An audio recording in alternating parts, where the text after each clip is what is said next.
Welcome. If you're lying in bed right now, eyes heavy, mind still racing, you're in the right place. It was hot. It was dry. It was dusty. Welcome to Egypt, around 1300 BC. This was the land of the Nile, a long, winding river that kept the entire country alive. Every year, like clockwork, it flooded its banks. People watched and waited. If it came too early, panic. Too late, still panic. But just right? Oh, that was a good year. Because that's how they grew their food. That's how they lived. Egypt, at this time, was kind of a big deal. It had towering temples, golden tombs, and enough eyeliner to paint a whole army. The pharaoh was treated like a god. Not just someone talking to the gods, but basically being one. People bowed, obeyed, and probably didn't ask too many questions. But just because it looked rich and mighty doesn't mean things were chill. Nope. Egypt was busy. Too many priests. Too many nobles. And always someone plotting something somewhere in the palace halls. Even in the desert, politics found a way to stay messy. This was the time of the 19th dynasty. That's a fancy way of saying a new batch of royal rulers was in charge. And they were not here to play.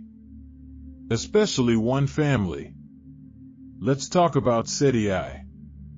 Seti was no joke. Strong, smart, and into the whole let's make Egypt great again vibe. He fought battles. Built temples. Reorganized stuff. And he had a son. A very confident, very energetic son. His name? Ramses. You've probably heard of him. Ramses the Great. But right now, he was just a kid. A prince running around the palace, probably annoying the guards and scribes. Watching his dad, learning the ropes, and maybe already dreaming of being the biggest, boldest pharaoh Egypt had ever seen. But back to the setting. Life in Egypt wasn't just all pyramids and fancy gold masks. Most people were farmers. They lived in mud brick houses. Ate bread and onions. Worked the fields. Life was simple. Hard, but simple. The Nile was everything. It was their calendar, their grocery store, their highway. The sun beat down. The breeze, if it came, carried dust. People walked barefoot. Kids played in the dirt. And in the background, the temple stood tall, covered in carvings of gods, kings, and animals with human heads. The cities were loud and packed. Markets full of chatter. Scribes writing down everything. Priests chanting. And somewhere in the royal palace, young Ramses was probably watching it all with wide eyes. Egyptians believed in balance. They called it Ma'at. It meant order. Harmony. Everything in its place. And Pharaoh? He was the keeper of that balance. If the Nile didn't flood right, his fault. If there was a plague, also his fault. Big job. The 18th dynasty before this had done some weird stuff. A pharaoh tried to change all the gods. Moved the capital. Caused a royal mess. So the 19th dynasty had to clean up. Rebuild. Remind people who was boss. Seti was part of that cleanup crew. He restored temples. Honored the old gods. Fought off enemies. And tried to get Egypt feeling like Egypt again. And little Ramses? He was watching. taking notes, maybe carving his name on walls even back then. The royal family wasn't just powerful, they were everywhere. Their statues, their faces, their names, all over the place. They wanted to be remembered. Forever. And that was going to be a big theme for Ramses. Because when it came to legacy, this family went all in. They built monuments taller than trees. They made statues with perfect abs and dramatic poses. They wrote their names so deep in stone that even 3,000 years later, we're still talking about them. And that's just the beginning. The sun was still rising over the Nile. The temples were still casting long shadows. And Ramses? He was just getting started. So close your eyes. Picture the wide river, the distant pyramids, the soft rush of water against the banks. And imagine a young boy, not yet a god, not yet a legend, walking barefoot through the palace gardens, wondering what kind of pharaoh he would become.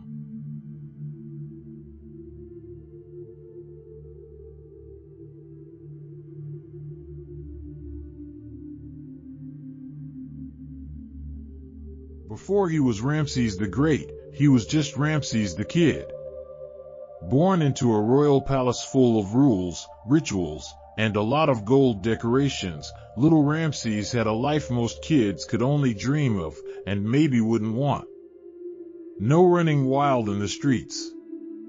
No skipping chores. Being a prince in ancient Egypt meant waking up early, listening to priests, and constantly being reminded that someday, you were going to rule everything. His father, Seti, didn't raise slackers. Seti was strong, serious, and absolutely dedicated to Egypt. He wanted his son to be ready. So Ramses was trained. Not just in royal stuff, like how to wear a crown or pose like a god, but in real, practical things too. Reading, writing, laws, war tactics, and how to keep nobles from stealing your throne while you blinked. From a young age, Ramses had scribes following him around. Everything he said was probably written down. Every lesson, every ceremony, every moment of "look, I'm being regal" was recorded. Even as a kid, he was kind of famous. But Ramses wasn't just sitting around. He joined his father on military trips, not to fight, at first, but to observe. He watched how the army moved, how generals gave orders, and how kings made big speeches before battles. He learned how to ride chariots, use weapons, and shout dramatically while pointing toward the horizon. You know, pharaoh things. Ramses liked to win. Even as a boy, he had that main character energy. Confident. Loud. Always planning the next move. When other kids were drawing in the sand, Ramses was probably sketching battle formations or designing a better palace. He wasn't the firstborn, but he was the favorite. Seti made sure Ramses stood out. By the time he was 14, Ramses was named co-ruler. That's right, still a teenager, already running half of Egypt. While most kids that age were learning how to do chores, Ramses was reviewing military dispatches and approving temple designs. And let's talk about his favorite hobby, putting his name on stuff. Walls. Statues. Columns. Temples. If it had a surface, Ramses wanted his name on it. Not just once. Over and over and over. Some historians say he carved his name into more monuments than any other pharaoh. Others say he even erased other kings' names just to make room for his own. Modest? Not really. But it worked. Thousands of years later, we still know his name. Back then, carving your name meant you existed. It meant power, memory, legacy. Ramses understood that early. He didn't want to just be a ruler, he wanted to be the ruler people remembered forever. He also loved dramatic titles. Son of Ra, great in strength, chosen of the gods. Even as a prince, he was building his brand. Egyptians loved pageantry. They had parades, rituals, and festivals that made modern royal events look like backyard barbecues. Ramses was front and center at all of them. But life in the palace wasn't all glamour. There were rivalries, tense dinners, courtiers whispering in corners. Being royal meant constantly watching your back, even from your own relatives. Ramses had to be sharp. He learned how to play the palace game, smile in public, plan in private. He had tutors who drilled him on history, religion, law, and battle stories. He studied old pharaohs and probably judged their outfits. He learned how to speak with authority, even when he didn't know what he was talking about. Seti I made sure Ramses got real-world experience, not just theory. The two traveled together, inspecting temples and checking on cities. Ramses saw what made Egypt strong, and what could break it. He saw farmers working the land, priests chanting in temples, soldiers guarding borders. And he knew, someday, all of this would be his responsibility.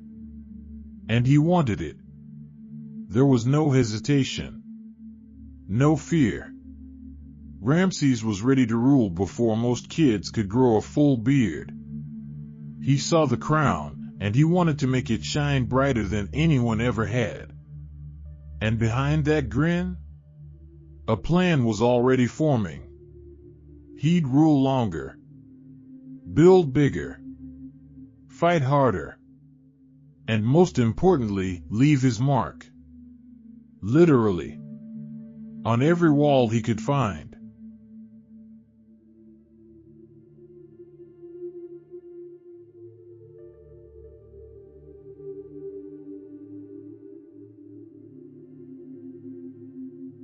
Before Ramses became the star of every temple wall, there was Seti I, his dad, the one who built the foundation Ramses would later claim as his own.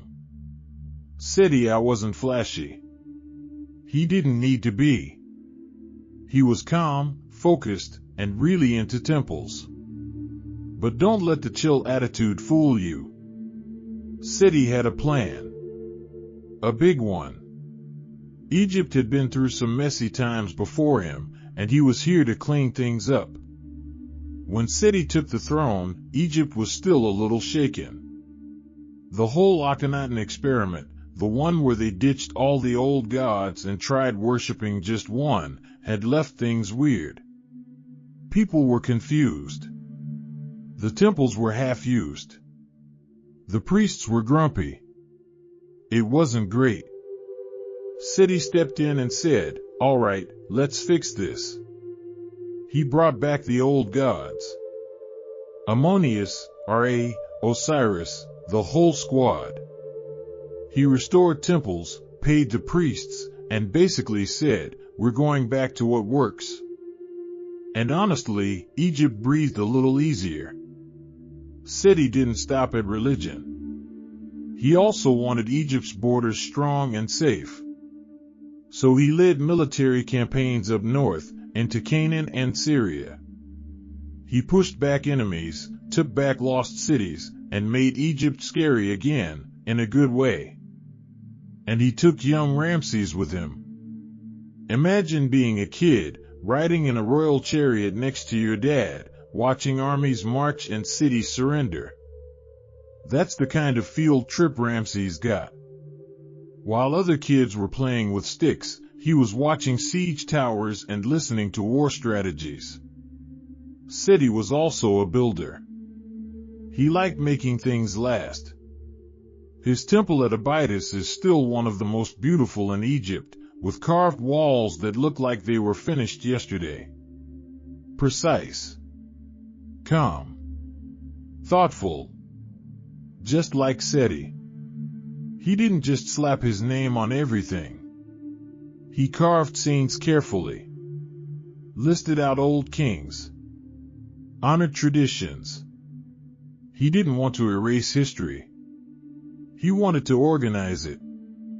Ramses saw all of this, and he took notes. But where Seti was quiet strength, Ramses would be full volume. Seti preferred legacy through quality. Ramses would later go for quantity. Still, Ramses learned the basics from the best. Seti taught him about power. Not just how to grab it, but how to use it. He showed Ramses how to lead troops, how to speak to nobles, how to walk through a crowd like you own the world without saying a word. Seti's court was stable, organized. People knew their roles. The nobles were kept in check. The priests were paid. The soldiers respected their orders. It wasn't exciting, but it worked. And behind the scenes, Ramses was practicing, making speeches, riding chariots, learning rituals, writing his name a lot. It became a bit of a hobby. Seti was proud.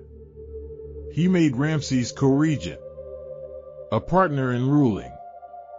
That way, when Seti eventually passed on, Ramses would already know how to handle things.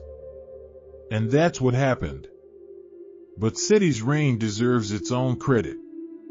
He ruled for just over a decade. Not the longest reign, but a steady one. He didn't get into dramatic wars or try to rewrite history.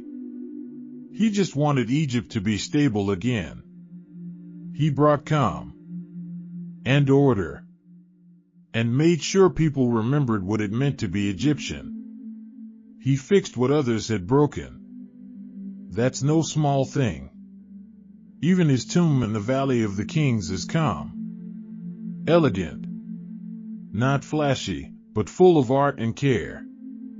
A place built to last, not to brag. That's the kind of man he was. And when he died, Ramses stepped into a world that was strong, clean, and ready to grow. Seti didn't just pass on a crown. He passed on a working system. And Ramses? Well, he took that and ran with it. Seti gave him the tools. Ramses turned them into fireworks. But even as Ramses built bigger and carved deeper, a part of him probably remembered how his dad did it. Quiet, thoughtful, solid. Because before there was Ramses the Great, there was Seti the Steady. And sometimes, steady is what saves the kingdom.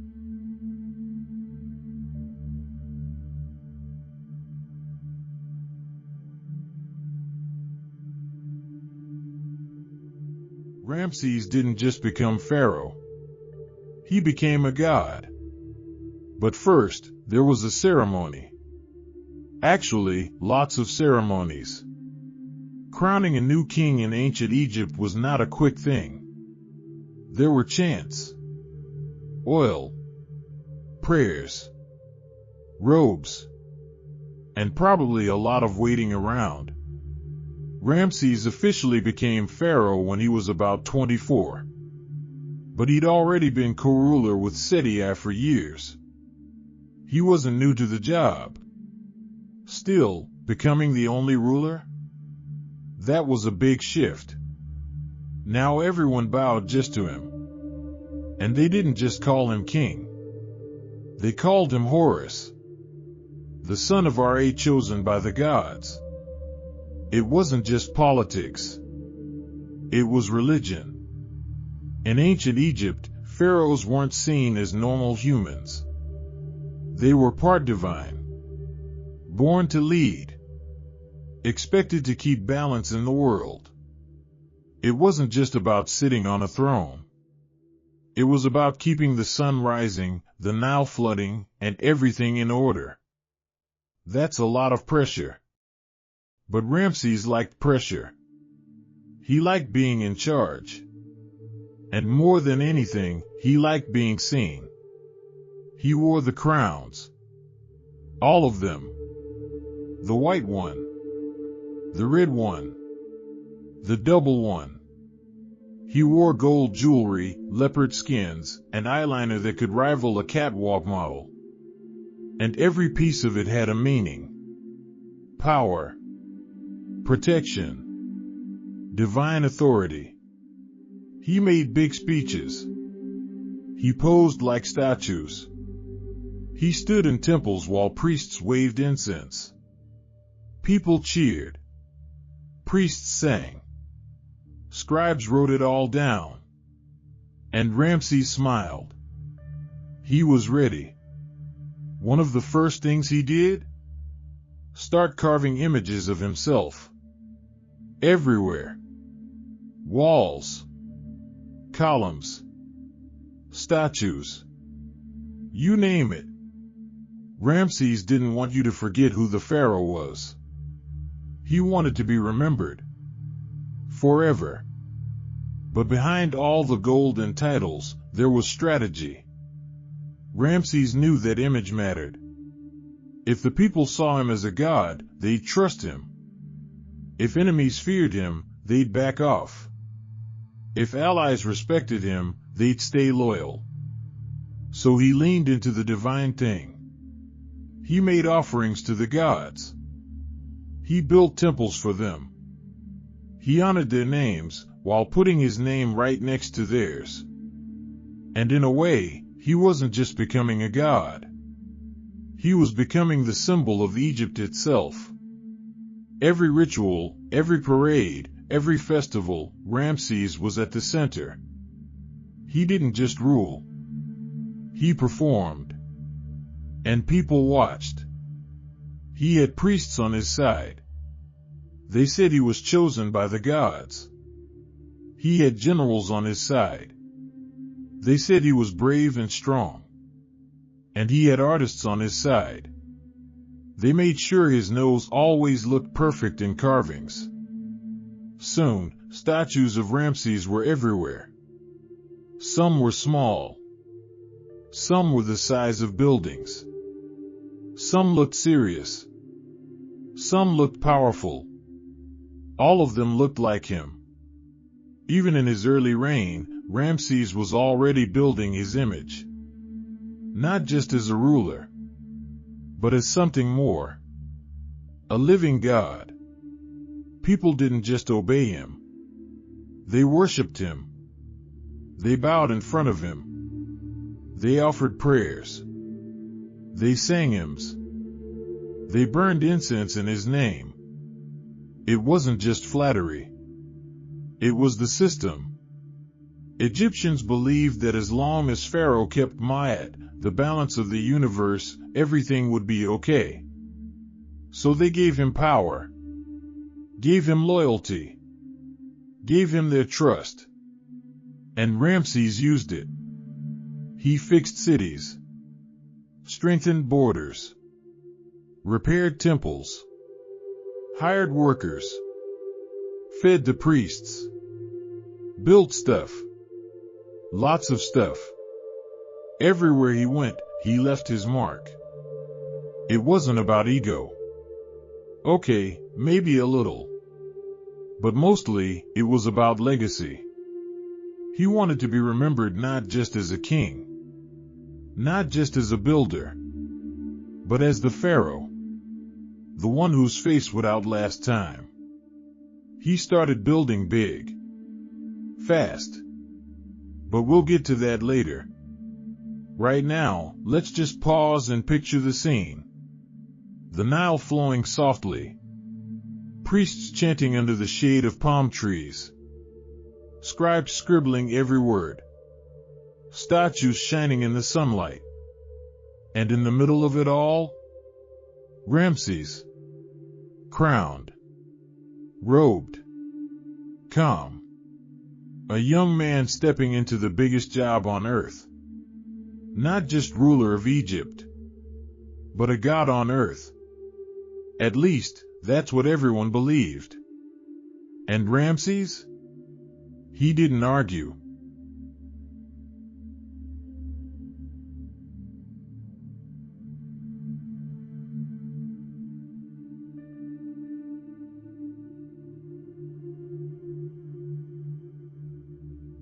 Ramses didn't build small.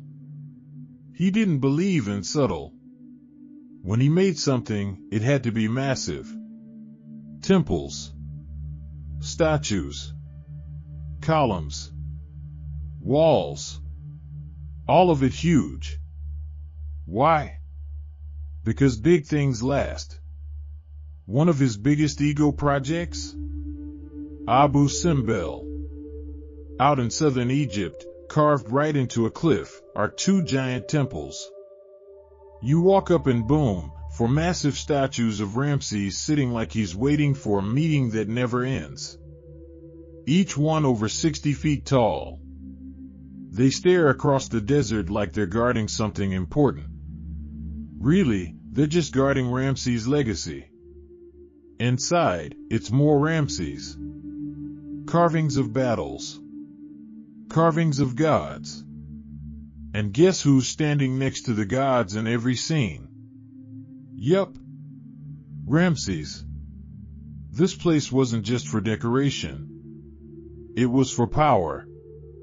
It was meant to show anyone entering Egypt, especially from the south, who was in charge. Another masterpiece? Luxor Temple. Luxor was already an important religious site, but Ramses made it his own. He added statues, obelisks, carvings. He made it grander, flashier, louder. He didn't start these temples from scratch. A lot were already there. But Ramses knew how to take credit. If a wall had someone else's name on it, he sometimes just chiseled it off. Then carved his name in its place. Classic Ramses. Some call it erasing history. Others call it branding. Either way, it worked. Walk through Egypt today and you'll see his name almost everywhere. On temples, tombs, statues, and stelae. Sometimes even in places he never visited. He had teams of workers just carving his name all day. He built fast, too. Construction crews worked day and night. Architects, stonecutters, painters, and scribes, all making sure Ramses' face and name were showing up in every corner of Egypt. And he didn't stop at temples. He built cities. One of them, Pyramus, was his pride. A capital city with palaces, gardens, and storage for chariots. It was big. It was new. And yes, it had his name. Ramses wasn't shy. He put up obelisks so tall they touched the clouds. Colossi so large you could nap in their shadows. Courtyards so wide you could lose a camel in them. And every one of them said the same thing. I was here. I ruled. I mattered. Some people build to worship gods. Ramses did that too. But let's be honest, a lot of it was to worship himself. And people noticed. Visitors from other lands came to Egypt and were blown away. The scale. The design. The ego. But Ramses had a reason. He believed that memory was power. If people remembered you, you lived forever. So the more statues, the more carvings, the more temples, the more immortal you became. He didn't have the internet. No social media. But he understood something deep: attention is legacy. And he made sure to get it. Even in temples dedicated to gods like Ammonius or Ra, Ramses made sure to appear right next to them. Sometimes bigger, sometimes glowing, sometimes with a caption that basically said, "Me and this God are tight." He wanted people to walk into a holy place and think, "Wow, Ramses must be special." And it worked. His signature pose, standing tall, holding a staff, wearing a crown, shows up again and again. It became his logo. Today, we still find his statues, still read his name, still stand in awe at what he built. That was the plan. Build big. Be remembered. And don't forget to chisel out the old king's name first.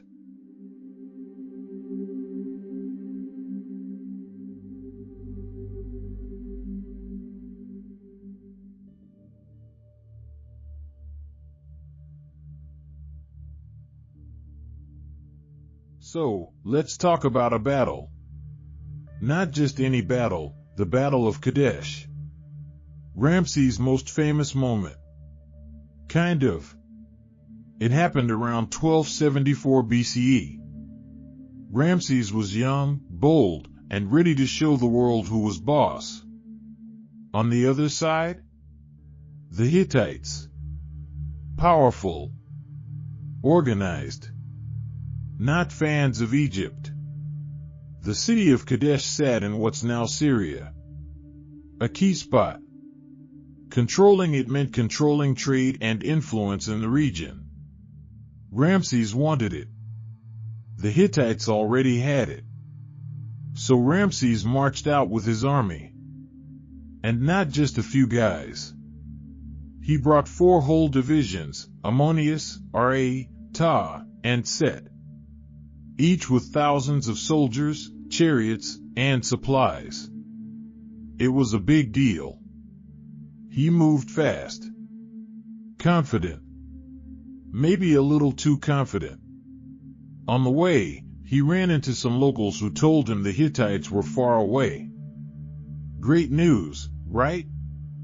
Except, they were lying. They were Hittite spies. Oops. Ramses believed them. He set up camp near Kadesh, thinking he had time.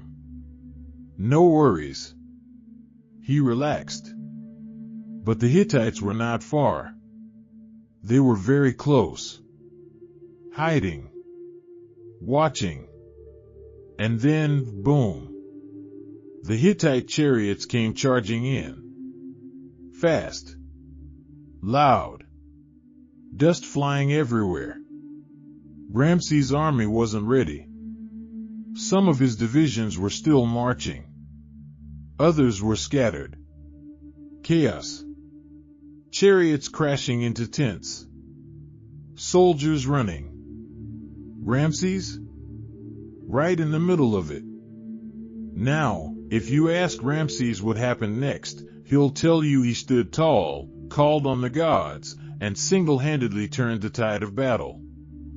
He says he rallied his men, fought off the Hittites, saved the day, all by himself.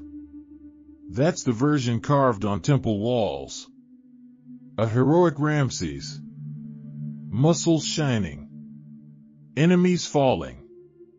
Divine light all around. But the truth is a little messier. Ramses did fight back. But he also got help. The rest of his army finally arrived. And some backup troops from a nearby ally, the Naaran, showed up too. Together, they pushed the Hittites back. The battle ended in a draw. No clear winner. Kadesh stayed in Hittite hands. Egypt marched home. Technically, Ramses didn't win. But he didn't lose either. And here's where things get interesting. Ramses took that draw and turned it into the biggest win Egypt had ever seen. He ordered the story carved on walls across Egypt. Not once.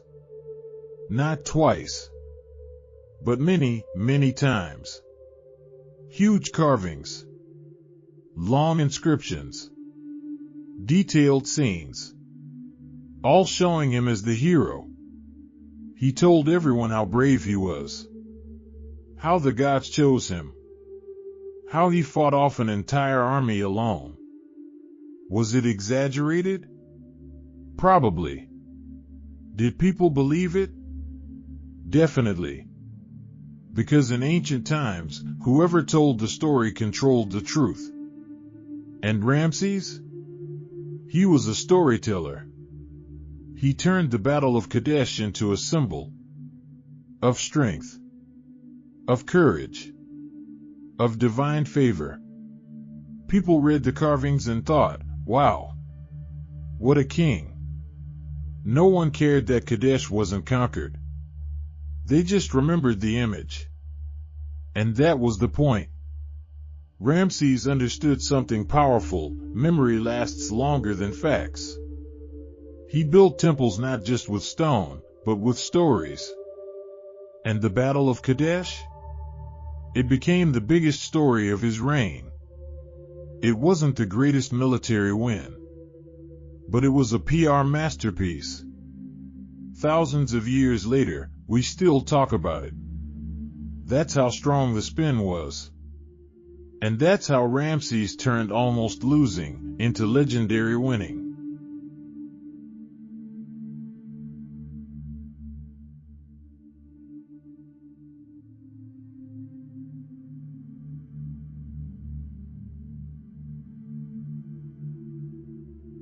After all the chariots and dust at Kadesh, Ramses decided it was time to calm things down.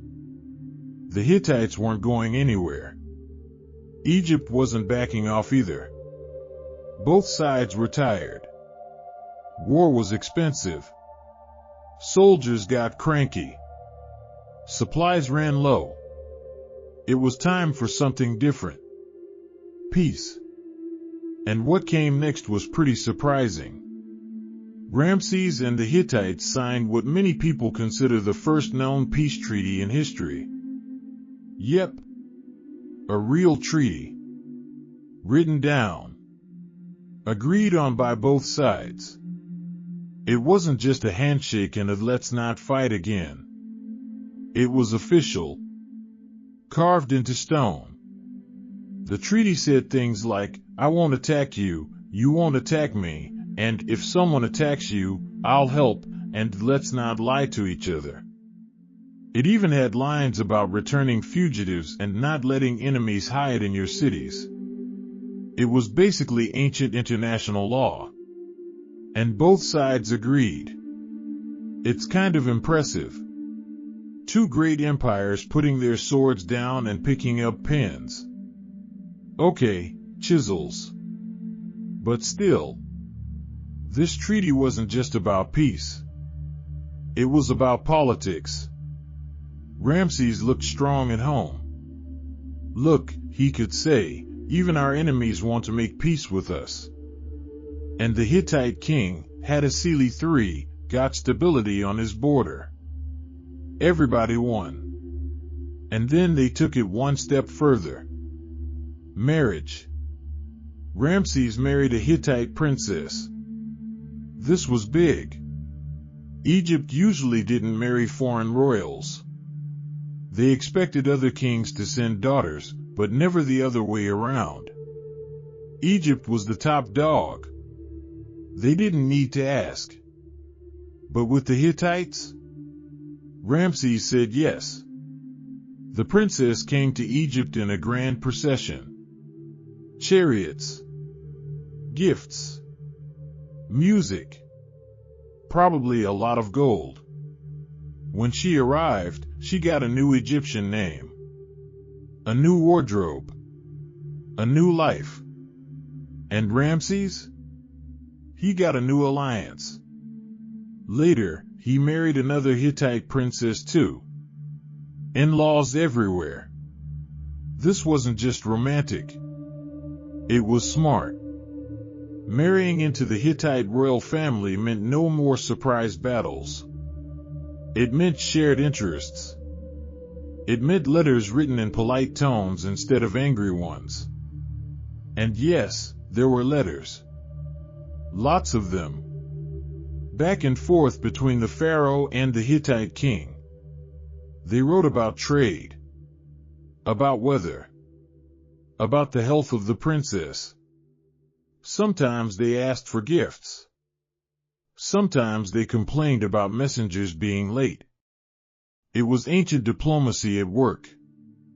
These letters were written on clay tablets. Some still survive. They're not always exciting, but they're real. They show two great powers trying to stay civil, trying to keep things smooth. And it mostly worked. For the rest of Ramses' reign, Egypt and the Hittites stayed at peace. No more battles.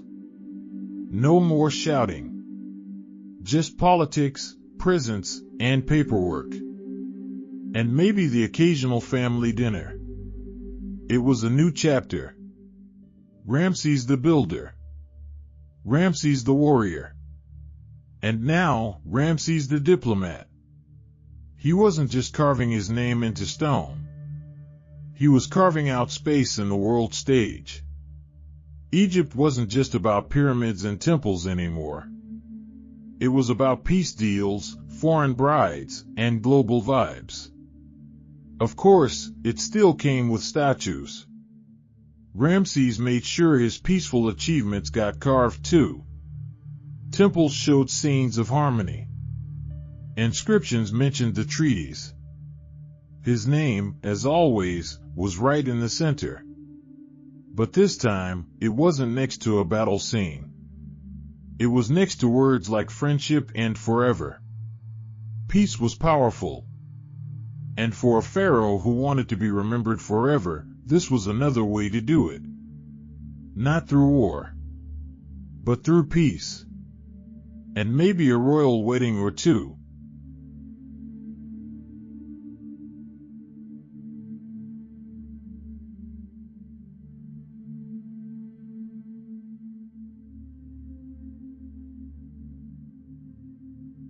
Ramses didn't just rule Egypt.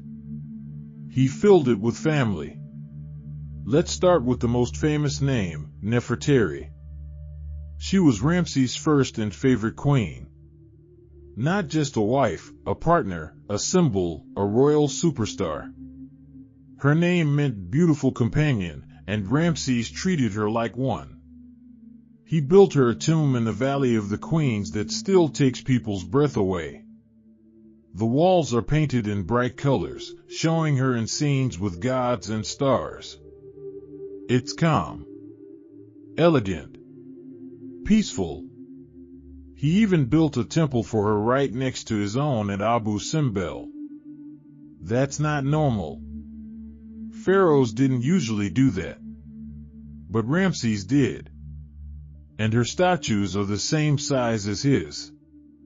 Which, for Ramses, was saying a lot. In the temple, there are carvings of Nefertari standing next to him, looking just as royal. Not in the background. Not off to the side. Right there beside him.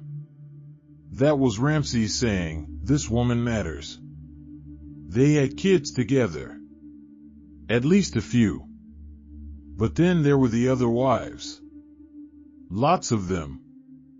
Ramses had a full palace of queens, secondary wives, and royal women. Some were from Egypt. Others were foreign princesses. Diplomatic marriages. Peace agreements. Political moves. It added up. And the children? Oh boy.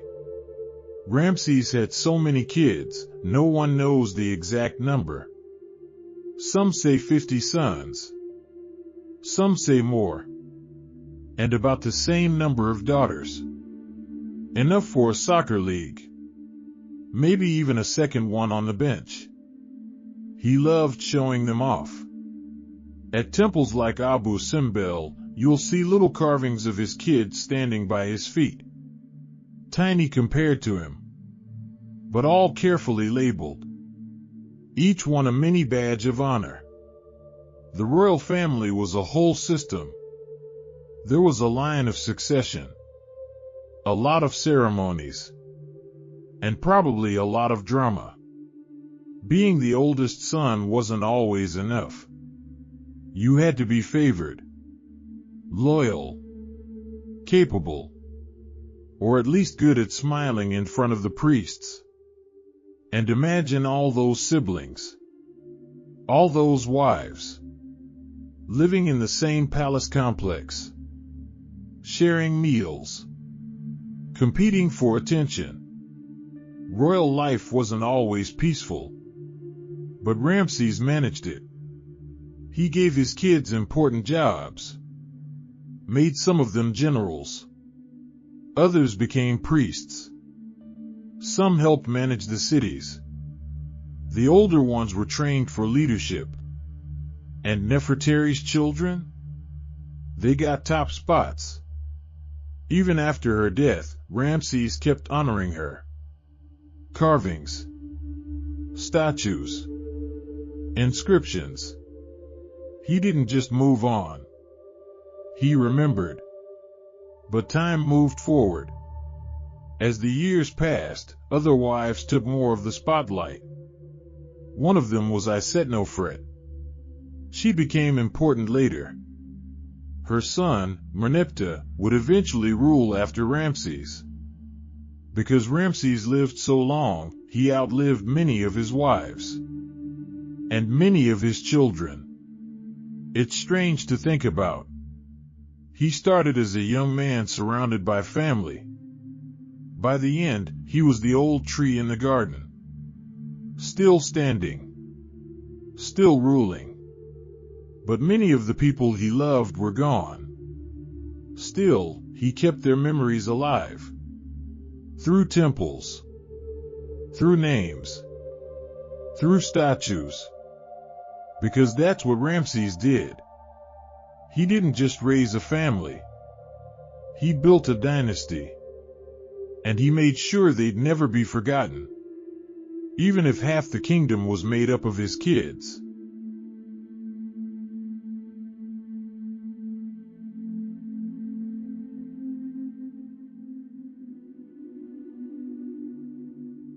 If there's one thing Ramses loved, besides statues of himself, it was building stuff. And he never really stopped. We've already seen the temples. Abu Simbel, Luxor. All those giant columns with his name carved 50 times. But Ramses wanted more. More statues. More temples. More Ramses. So he kept going. Everywhere he went, he built something. Left a mark. A doorway. A shrine. A wall with his face on it. His builders must have been exhausted. But Ramses had energy. And vision. One of his biggest ideas? A whole city. He didn't just want palaces scattered around Egypt. He wanted a capital. One place that said, this is where the Pharaoh lives. This is the center of the world. So he built Pyramis, which literally means House of Ramses. Of course it does. It was built in the Nile Delta, near the old city of Avaris. Ramses liked the spot. It was good for trade. Close to the Mediterranean. Flat land. Lots of room to build. And build he did. Palaces with golden walls. Gardens full of flowers and fountains. Temples for the gods. Stables for horses. Storehouses filled with grain, treasure, and maybe a few extra statues. They say the city had wide streets. Massive courtyards. Cooling ponds. It was designed to impress. Foreign visitors came to Pyramis and left amazed. It was grand. Clean. Organized. and very, very royal. The city wasn't just fancy. It was practical. It had housing for soldiers, space for scribes, temples for worship, and workshops for making weapons, jewelry, and more statues of Ramses. Obviously, it even had a special section for chariots. A royal garage, basically. Because Ramses had one of the biggest chariot armies in history. And he needed a place to park them. Everything was planned. Nothing was random. When you're Pharaoh, you don't just build for fun. You build to send a message. And Ramses' message was clear: Egypt is powerful. Egypt is rich. Egypt is mine. Pyramids became the center of government. Decisions were made there. Orders were sent out from there. It was the brain of the empire. And at the center, Ramses. Of course. He didn't live there full time. Pharaohs liked to move around. But this was his home base. His capital. His legacy in brick and stone. And it worked. For a while, Pyramids thrived. People lived, worked, prayed, and paid taxes there. The city was full of life. Later, when the Nile changed course, the city slowly declined. It was abandoned, buried, forgotten. For a long time, no one knew where it was. Then archaeologists started finding pieces, statues, columns, foundation stones. And slowly, the picture came back. A lost city. A royal city. Built by the man who couldn't stop building. Ramses didn't just want to rule Egypt. He wanted to shape it. And Pyramids was proof. Because when you're the king of the world, you build a city with your name on it.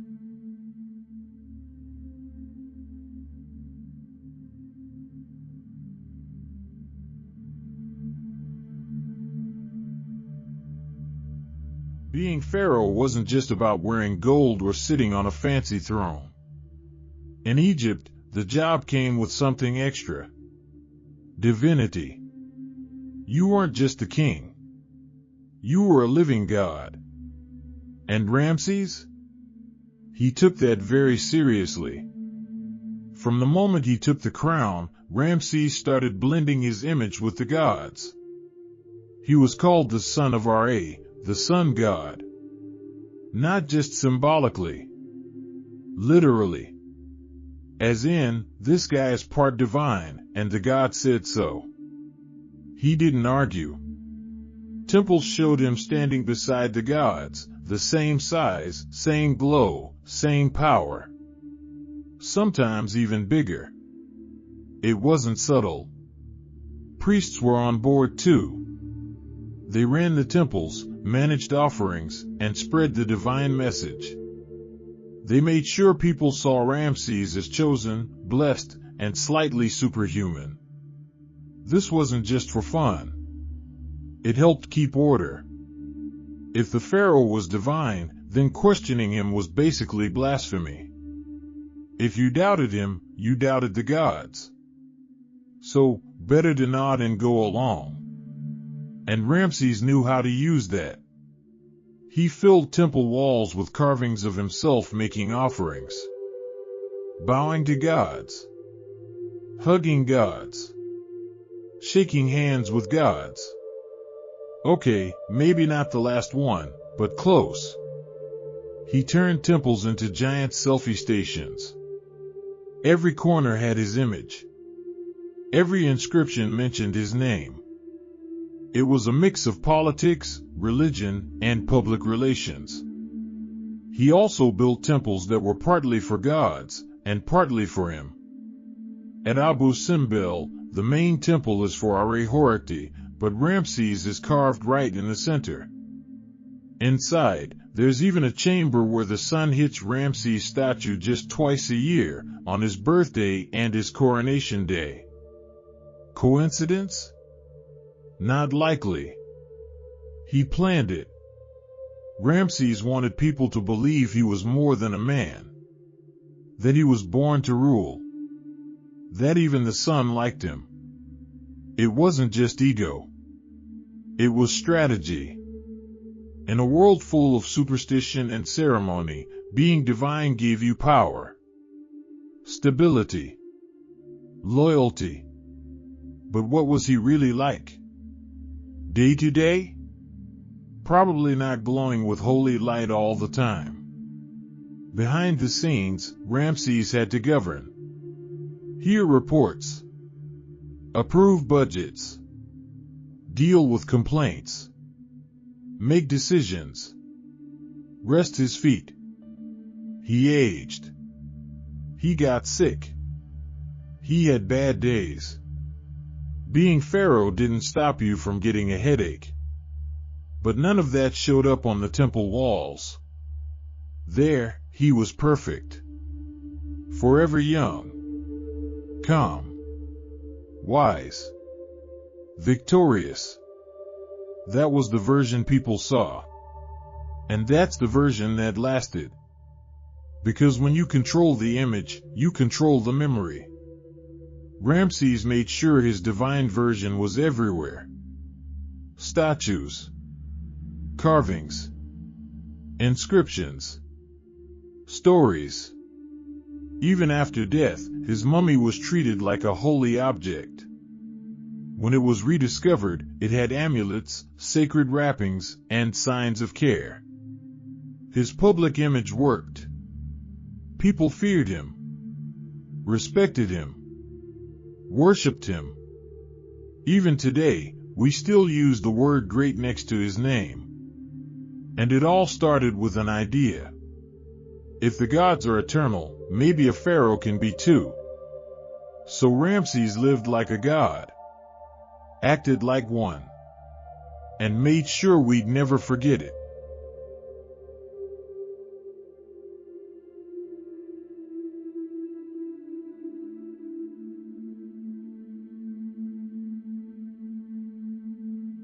Ramses lived a long time. Like, a really long time. He ruled Egypt for 66 years. That's longer than most people even lived back then. And he didn't just reach old age. He sprinted past it. Ramses made it into his 90s.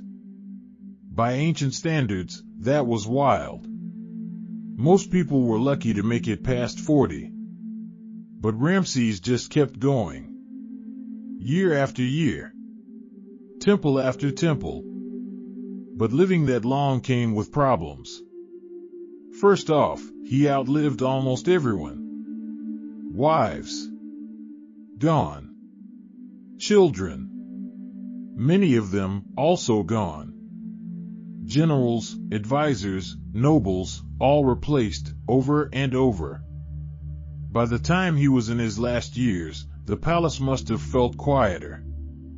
The people he started with were gone. New faces filled the halls. Younger ones. People who didn't know him as the strong young pharaoh. Just the old one. And physically, it showed. When Ramses' mummy was found, it told quite a story. Arthritis in the joints. Worn-out bones. Back issues. And yes, severe dental problems. The man had bad teeth.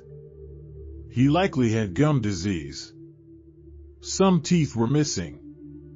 Others were worn down. He might have used a soft diet near the end. Maybe even something like dentures, ancient style. He walked hunched. Moved slow. But he still ruled. Even as his body weakened, his image stayed strong. The statues still showed him young. The temples still praised him. The priests still called him a god. And Ramses? He leaned on experience. He knew how to run Egypt, knew the rituals, knew the system. He didn't need to charge into battle anymore. He had people for that. He gave orders, approved plans, watched his legacy grow, and the people still obeyed. To them, he was eternal. Imagine being born during the 30th year of his reign. You'd grow up, get married, have kids, and Ramses would still be Pharaoh. He was the only ruler an entire generation ever knew. That kind of rule gave stability. And boredom. In a good way. No major rebellions. No giant crises. Just temples being built. Names being carved. Order being kept. But Ramses must have felt the weight. Outliving your family changes you. Some of his sons had died before him. He'd buried queens. Attended funerals for friends. Each year, the palace must have felt a little more distant. But he stayed focused. He made Merneptah, one of his later sons, the next in line. Trained him. Prepared him. Because even gods get tired. Even legends need rest. In those final years, Ramses probably spent more time in the palace. Less travel. More rituals. Quiet days. Long naps. He'd earned it. He was old. Slower. But still sharp. And he'd built a kingdom that could survive without him. That's what mattered. Because one day, even the greatest pharaoh must step down. But Ramses didn't really fade. He became memory. Stone. Statues. Stories. And even as his body aged, his legacy stayed young.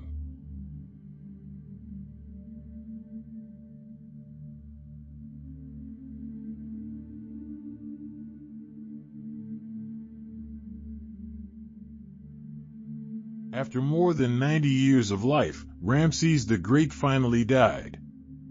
Even gods have to rest eventually. It was the end of an era. Egypt had been ruled by the same man for over 6 decades. A whole generation had known no other pharaoh. His death wasn't just a loss, it was history closing a chapter. The royal undertakers got to work. This wasn't just any funeral. It was for a god king. Ramses was taken to be mummified. A long, careful process. They removed his organs, dried the body, wrapped it in linen, placed amulets for protection, said the right prayers, followed the rituals word for word. Because messing up a pharaoh's burial? Big no-no. They placed him in a massive sarcophagus. Then another one. And maybe another. Sometimes it was like a nesting doll of coffins. He was carried to the Valley of the Kings. A rocky place in the desert, carved with secret tombs. No pyramids here. These were underground, hidden, designed to protect from tomb robbers. His tomb, KV7, was grand. Long corridors. Painted walls. Scenes of gods and the afterlife. His journey to eternity told in pictures. But over time, it didn't hold. Grave robbers came. Took things. Damaged things. The tomb collapsed in places. Floods didn't help either. What was once glorious became a ruin. And Ramses? He was moved. To keep him safe, priests took his body and reburied it elsewhere. Then again. And again. His mummy traveled.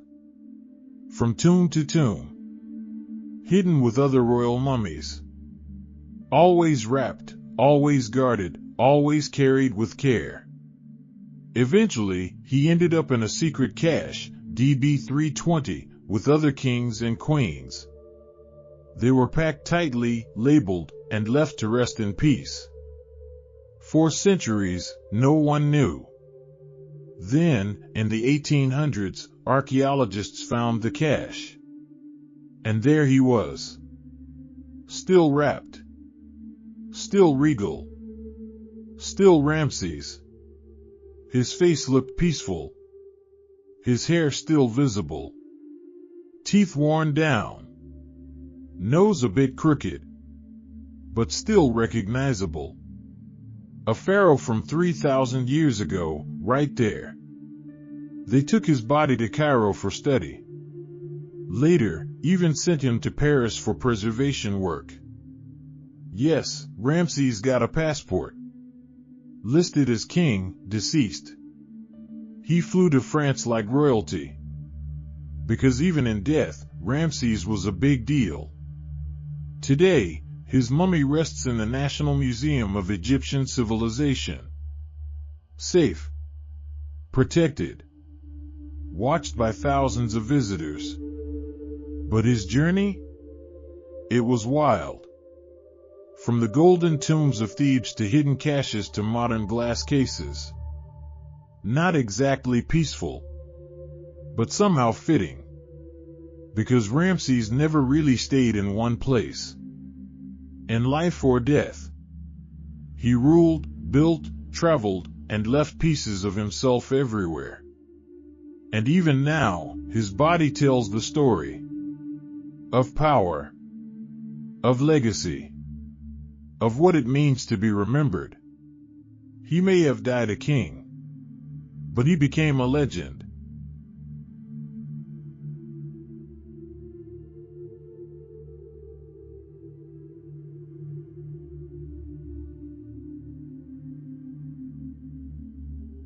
After Ramses the Great died, Egypt didn't pause.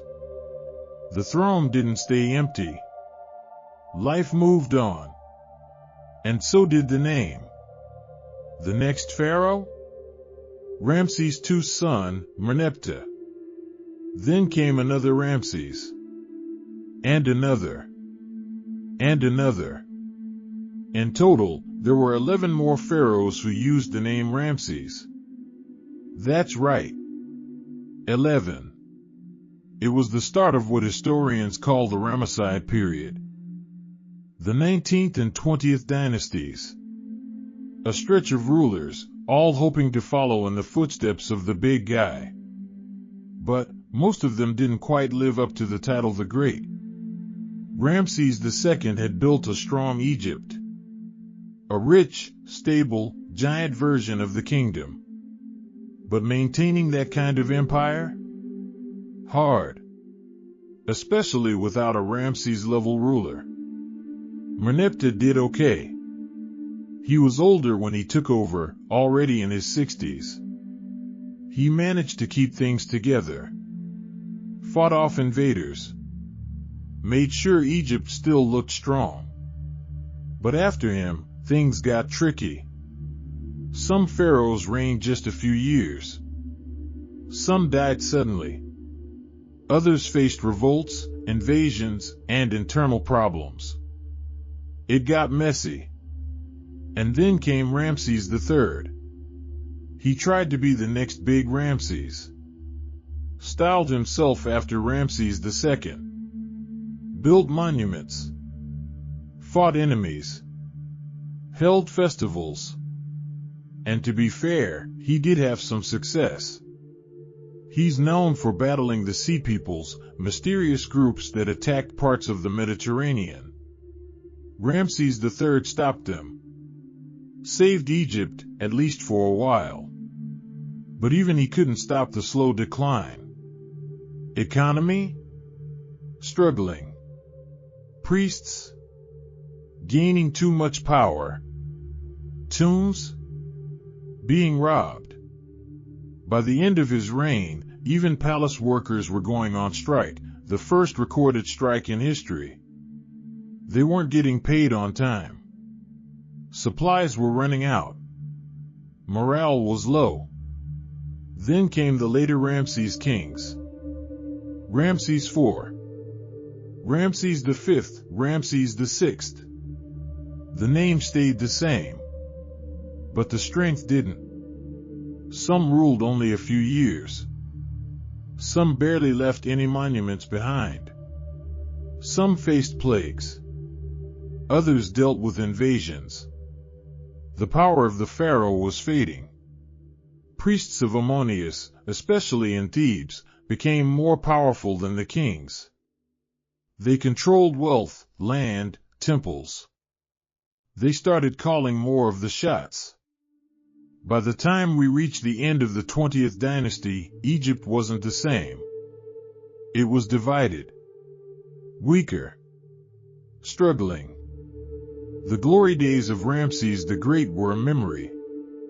His statue still stood. His name was still carved deep into temple walls. But the empire he ruled? It was shrinking. The Ramesside kings tried to hold on to that greatness. They used his name, copied his style, even reused his monuments. But the magic had faded. Ramses II had ruled for so long, and with such flair, that no one could quite match it. And trying to be another Ramses just reminded people that you weren't the original. It's not that they were all bad. Some tried hard. Some fought bravely. But history can be unfair. When you follow a legend, you often end up in the shadows. Eventually, the 20th dynasty came to an end. New rulers took over. Egypt moved into the third intermediate period, a time of division, regional rule, and lots of confusion. But even during that time, people still look back. Back at Ramses. Back at the temples, the cities, the treaties. He had set the bar. And the Ramesside dynasty? It tried to keep the flame alive. For a while, it worked. But even the longest shadow fades. And Egypt? It kept going. Just without a Ramses the Great.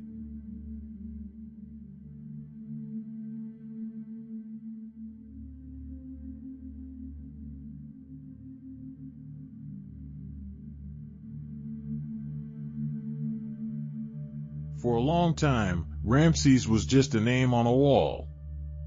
His temples stood tall. His statues survived the centuries. But his story? Faded. Forgotten. Covered in sand. Then came the 1800s. A time of curiosity, exploration, and, let's be honest, a lot of Europeans poking around places they didn't always understand. Egypt was full of mysteries. People came looking for treasure, knowledge, and adventure. And one name kept popping up.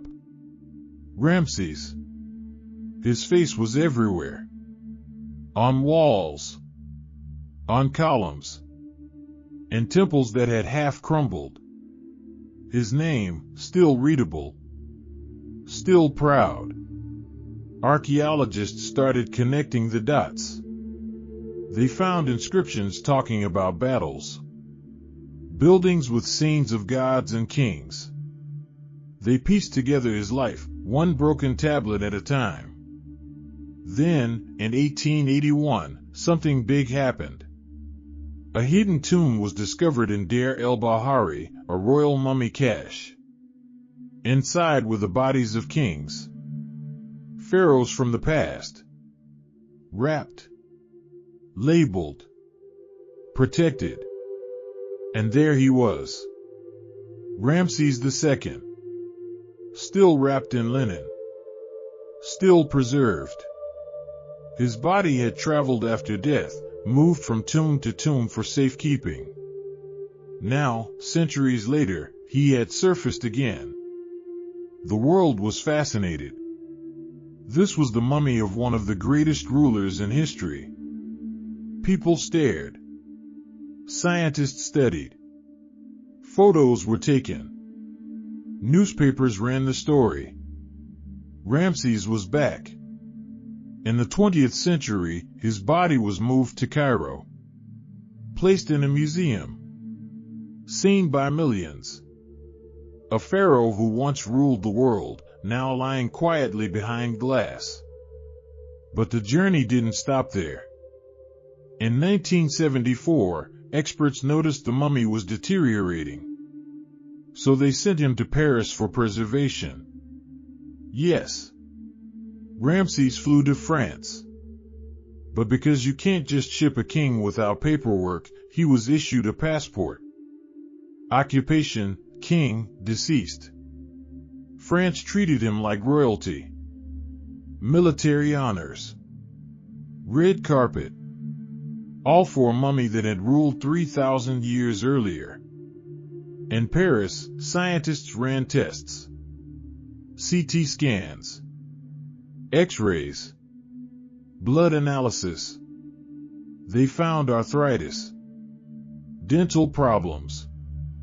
Old injuries. Signs of age. It was like reading the final chapter of his life, written in bones and bandages. And people couldn't get enough. Books. Documentaries. Tours.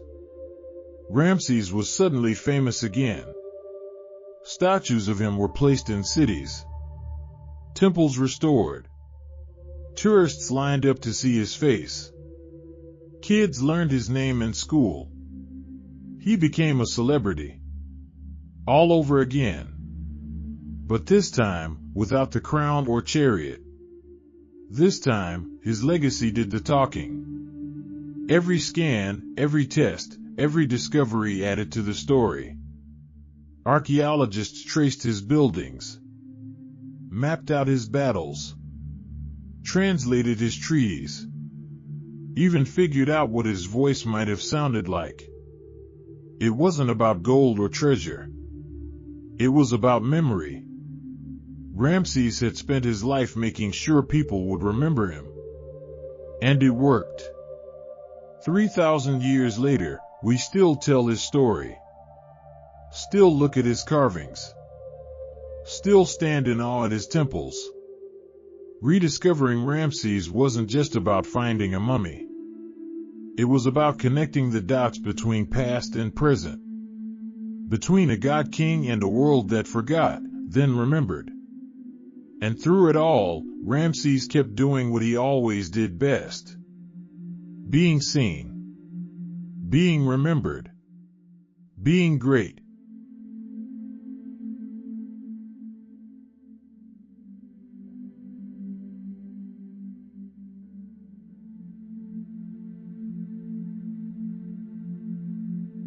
So here we are. 15 chapters later. Temples, battles, statues, marriages, treaties, mummies, and more temples. And somehow, Ramses is still with us. He died over 3,000 years ago. But his face? Everywhere. His name? Still carved into stone. His story? Still told. That's a legacy. You see Ramses in books, in museums, in school lessons. He shows up in documentaries, in video games, in cartoons where he's either very wise or very dramatic. Hollywood loves him too. He's been in movies about Moses, usually wearing gold, sometimes yelling, often standing at the edge of a cliff looking very royal. Even if the real Ramses never did those things, it doesn't matter. The image stuck. Big crown. Bold voice. Giant ego. That's the Ramses people remember. He even made it into bedtime stories. Like this one. And it's fitting. because Ramses spent his life trying to be remembered. He built for it, fought for it, carved his name so deep into Egypt's bones that we still feel it. Was he the greatest pharaoh ever? Hard to say. Some had better armies. Some had deeper wisdom. Some ruled in harder times. But none did it quite like Ramses. He ruled long, built big, married smart, fought loud, and always made sure his name came first. He wasn't just a king. He was an idea, a brand, a man who knew how to turn a crown into a spotlight. And honestly, it worked. People walked through his temples with their necks craned, looking up at statues taller than houses. They whisper in the tombs he filled. They stare at the mummy that once held the weight of an empire. And in all that quiet, Ramses speaks. Not with words, but with stone. I was here. So take one last sleepy stroll through the land he ruled. Past columns and carvings. Past empty palaces and still statues. Past the river that fed his people and the sun that always rose for him. And know this. Ramses lives on. In stone. In stories. In dreams.